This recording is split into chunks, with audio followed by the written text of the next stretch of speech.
2024 की एक और सर्वनाश आपदा फिल्म आ गई है। एक परिवार के 4 सदस्य एक नाव से जागते हैं और भयभीत होकर पाते हैं कि विशाल समुद्र सूखी जमीन में बदल गया है। मुसीबत ये कि एक अज्ञात बहुसींग वाला जीव हर जीवित चीज को खा रहा है। आखिर हुआ क्या? ये कहानी कुछ दिन पहले से शुरू होती है। हैडी, शायद हीदी, परिवार छुट्टियां मनाने अंतर्राष्ट्रीय जल के लिए नाव से निकला है। समुद्र सतह शांत और खूबसूरत दिख रही है, लेकिन रात में जब बेटी अपने बॉयफ्रेंड से वीडियो चैट कर रही है तो उसके शहर के ऊपर आसमान में अचानक रंग बिरंगे बादल दिखाई देते हैं। बिजली कड़कने और गड़गड़ाहट के बाद वीडियो सिग्नल भी गायब हो जाता है। वो दौड़कर अपने पिता से पूछती है तो पता चलता है कि नाव का संचार भी खराब हो गया है। जब सभी हैरान हैं, तभी समुद्र से एक जोरदार आवाज आती है। बाहर जाकर देखते हैं तो पता चलता है कि व्हेल मछलियों का एक झुंड जमीन की ओर तैर रहा है। पिता जैक को अंदाजा है कि आने वाले तूफान के कारण चुंबकीय क्षेत्र में गड़बड़ी हो गई है। उसे डर है कि व्हेल प्रोपेलर से टकरा सकती हैं, इसलिए वो समुद्र में कूदकर देखने का फैसला करता है। लेकिन जैसे ही वो पानी के अंदर गोता लगाता है, लोहे के एक टुकड़े से उसकी बाह पर एक गहरा घाव हो जाता है। सौभाग्य से हैडी या हीदी एक पेशेवर सर्जन है। उसने जल्दी से अपने पति के घाव को सिल दिया। उसके मन में एक बुरा एहसास होता है। अब सारे संचार सिग्नल बंद हो गए हैं, मतलब जमीन से पूरी तरह संपर्क टूट गया है। जब सभी बेचैन हैं, तभी नाव के बाहर फिर से आवाज आती है। देखते हैं तो आकाश से एक विशाल आग का गोला गिर रहा है। बहुत करीब होने के कारण उन्हें उसकी गर्मी भी महसूस होती है। पति जैक को लगता है कि हालात ठीक नहीं है। वो नाव की दिशा बदल देता है। फिर सिर उठाकर देखता है तो एक और आग का गोला गिरता दिखता है। आकार देखकर लगता है कि कोई दुर्घटनाग्रस्त हवाई जहाज है। हैडी ने तुरंत परिवार को सुरक्षा के उपाय करने को कहा। जैसे ही दरवाजे खिड़कियां बंद की, नाव अचानक हिचकोले खाने लगी और इस तरह झटके खाते हुए वो परिवार बेहोश हो गया। जब सभी जागकर कैबिन से बाहर आए तो उनकी आंखें देखकर फटी की फटी रह गईं। कल तक जो अनंत समुद्र था, आज सूखी जमीन बन गया है। सिर्फ नाव में जीवित मछलियां ये साबित कर रही हैं कि वे सचमुच समुद्र में थे।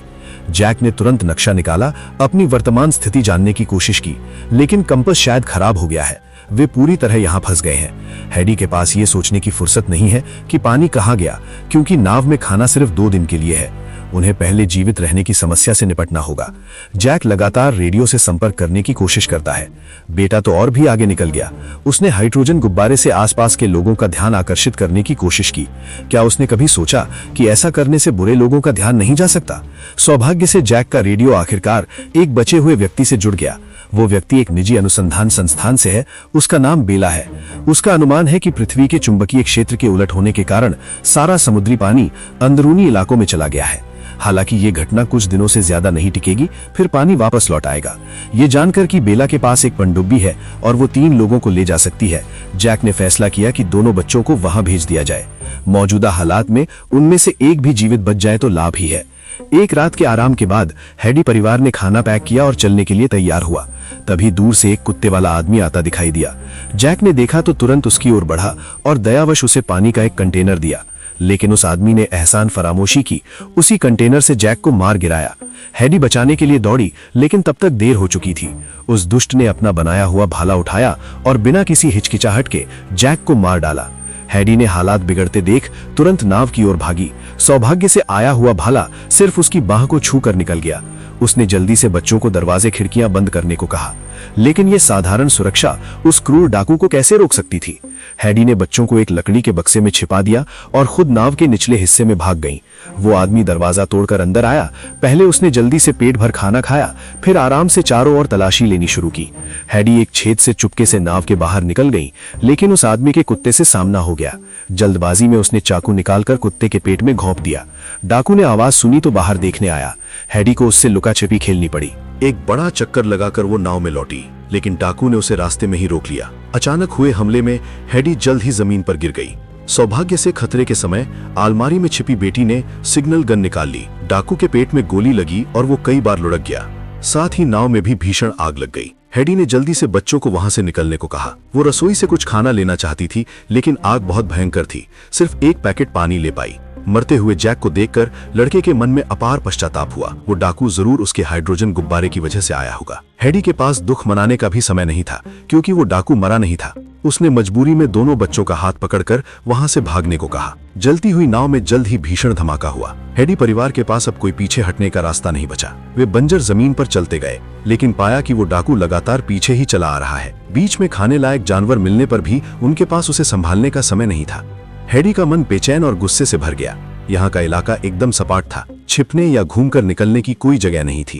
पूरा एक दिन बीत गया, वो डाकू भूत की तरह पीछे लगा रहा। जब पानी की आपूर्ति खत्म होने वाली थी, हेडी ने चिंतित होकर आखिरकार आगे एक छोटा यात्री विमान देखा। तीनों उत्साह से उसकी ओर दौड़े। दुर्भाग्य से उसमें कोई सामग्री नहीं थी, किसी के पास आगे जाने की ताकत नहीं बची थी, इसलिए उन्होंने वहीं एक रात आराम करने का फैसला किया। हालांकि हेडी उस डाकू को नहीं भूली थी जो पीछा नहीं छोड़ रहा था। सोते समय वो बाहर की हलचल पर नजर रखती रही। आधी रात को बेटी पेशाब करने बाहर गई और वो आदमी सचमुच चुपके से पास आ गया। हेडी पहले से तैयार थी।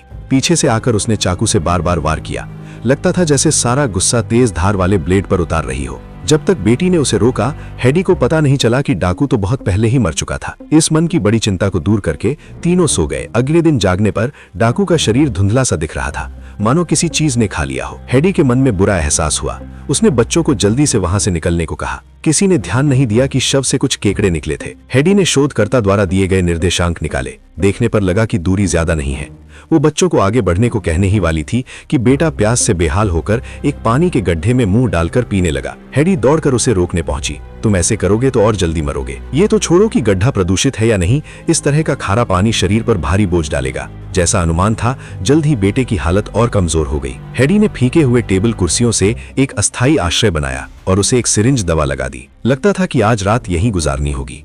लेकिन आधी रात को हेडी को शोर सुनाई दिया। उत्सुकतावश बाहर देखने गई तो भय से उसकी आंखें फटी की फटी रह गई। अजीब जीवों का एक झुंड तेजी से रेंग रहा था। हेडी लुढ़कती पड़ती आश्रय में लौटी, सोते हुए बच्चों को जगाया और तीनों उल्टी दिशा में भागने लगे। सौभाग्य से जल्द ही उन्हें एक टूटा हुआ मालवाहक जहाज दिखाई दिया। आगे कुछ दूरी पर कुछ लोग सामान जमा कर रहे थे। हेडी ने मदद के लिए चिल्लाना चाहा, तभी उन लोगों को भी पीछे के जीवों का एहसास हुआ और वे बिना सोचे समझे एक कंटेनर के अंदर घुसकर दरवाजा बंद कर लिया। हेडी का मन टूट गया। विशाल केकड़े पास आ रहे थे।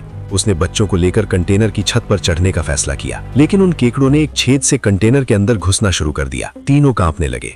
कंटेनर से लगातार गोलीबारी और चीखों की आवाज आने लगी। हेडी जानती थी कि वे लोग मर चुके हैं। लगातार तनाव और घाव से आई कमजोरी के कारण वो सहन नहीं कर पाई और बेहोश हो गई। जब हेडी फिर से जागी तो उसने पाया कि उसके बच्चे नहीं हैं और कंटेनर के अंदर के कुछ बचे हुए लोग सिर्फ हड्डियां बन चुके थे। उड़ती हुई पीली रेत में तीनों जल्द ही मिल गए। बच्चों ने मां के बेहोश रहने के दौरान काफी सामान ढूंढ लिया था। जीवित रहने के लिए जरूरी खाने और बंदूकों के अलावा एक वॉकी टॉकी भी मिली। हेडी ने तुरंत शोधकर्ता बेला को कॉल किया। पता चला कि उस पर भी केकड़ों के झुंड ने हमला किया था। उसने हेडी को ज्यादा बंदूकें और गोलियां लाने को कहा। फोन काटने के बाद बेला ने एक सिग्नल फ्लेयर दागा। हेडी बहुत उत्साहित हुई क्योंकि अब दोनों के बीच की दूरी बहुत कम रह गई थी। तीनों तेजी से एक पहाड़ी पर चढ़े और देखा कि बेला की पनडुब्बी आगे एक बेसिन के बीच में है। हालांकि तेजी से पहुंचने के लिए एक समुद्री खाई से होकर गुजरना पड़ेगा।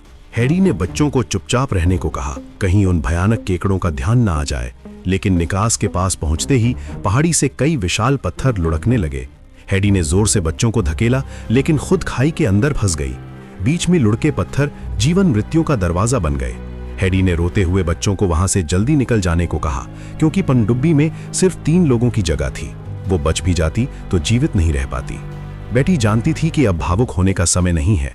उसने भाई को खींचकर खाई से बाहर निकलने में मदद की। दोनों मुश्किल से पनडुब्बी के पास पहुंचे तो देखा कि बेला के शरीर पर घाव है और वो ज्यादा देर जीवित नहीं रह पाएगी।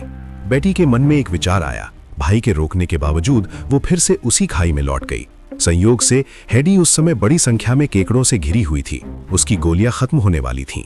बेटी ने चिल्लाकर मां को ऊपर चढ़ने को कहा। ये जानकर कि पनडुब्बी में एक और सीट है, हेडी में जीने की इच्छा जाग उठी। आखिरकार बेटी की मदद से वो उन पत्थरों के ढेर के पार निकल गई। हालांकि पीछे के केकड़ों की सेना ने भी पीछा नहीं छोड़ा। हेडी और बेटी मुश्किल से पनडुब्बी के पास पहुंची। मरने के कगार पर पहुंचे बेला ने अपने शरीर से हेडी तीनों के लिए कीमती समय खरीदा ताकि वे सुरक्षित पनडुब्बी में घुस सके। हेडी ने जैसे ही वॉल्व बंद किया, पृथ्वी का चुंबकीय क्षेत्र फिर से उलटना शुरू हो गया। पहले अंदरूनी इलाकों में चला गया पानी वापस लौट आया। तीनों ने खुद को सीटों पर बांध लिया और अगले ही पल महसूस किया कि पनडुब्बी विशाल समुद्र में एक तिनके की तरह जबरदस्त धक्के से लुढ़क रही है। पता नहीं कितना समय बीता, आसपास सब कुछ शांत हो गया। हेडी परिवार धीरे धीरे पनडुब्बी से बाहर निकला। पता चला कि वे समुद्री लहरों के साथ बहकर शहर के किनारे पर आ गए हैं। तबाह सड़कों को देखकर उन्हें एहसास हुआ कि उनकी सर्वनाश जीवित रहने की चुनौती अभी खत्म नहीं हुई है। यही थी अलाइव की पूरी कहानी। इस फिल्म का बजट भले ही कम हो, लेकिन इसकी खूबी है इसकी रचनात्मकता और बिना कोताही के बने विशेष प्रभाव। और बीच में दिखने वाले किंग क्रैब के झुंड की उत्पत्ति का स्पष्टीकरण नहीं दिया गया, लेकिन कुछ विवरणों से अंदाजा लगाया जा सकता है कि वे शव ज्यादा खाने से हल्के से बदल गए होंगे। जब समुद्र सूख जाता है तो ऐसे झुंड में रहने वाले जानवर वाकई एक इलाके के लिए आफत बन सकते हैं। अलग राय रखने वाले दोस्त कमेंट सेक्शन में अपने विचार साझा कर सकते हैं। फिलहाल इतना ही, अगली बार मिलते हैं।